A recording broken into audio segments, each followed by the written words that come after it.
I got a famous person here with me. Got Jerry, the coolest white guy I know in the building. Jerry!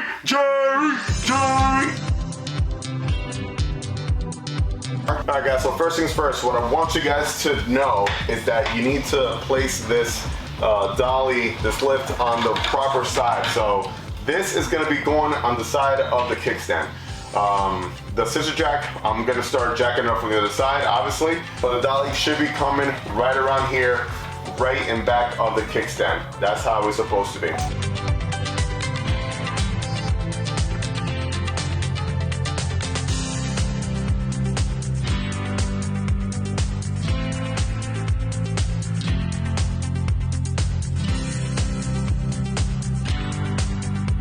Alright, now that I got my Let's Roll t-shirt on, we got the bike jacked up right now, so we're gonna go ahead and I'll show you guys how easy it is. Rolls right in, just like that. Let me just make sure it's on the other side.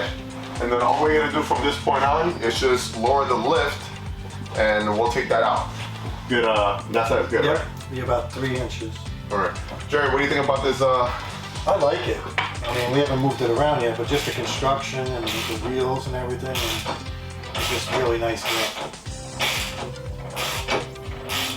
And the nice thing about it, you can roll it and put it against the wall and get your bike nice and close. Because you have 3 bikes. Yeah. Actually, 4 bikes.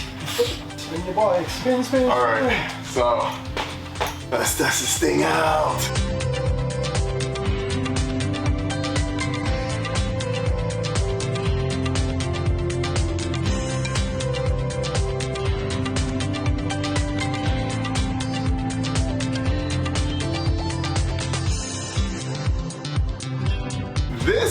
This is pretty cool. This is pretty cool because I have at the moment 3, but usually have 3 or 4 bikes in my garage, and it's gonna be pretty easy now to, if I'm gonna take the bike that I know I'm not gonna ride for a while, put it on the lift, push it against the wall, so it just gives me enough space to, you know, play around with the other bikes or turn stuff around, and it's really that easy, man. Like the wheels are really good quality. Really, they're thick. And your floor is not that good. Yeah. The tiles are coming up. Yeah. So it actually rolls really nice. On a smooth floor, it would roll like butter. Yeah, this is nice, man. The cleaning would be great too. This is cool. Because look, then you can sit here and just clean the wheels. Yeah.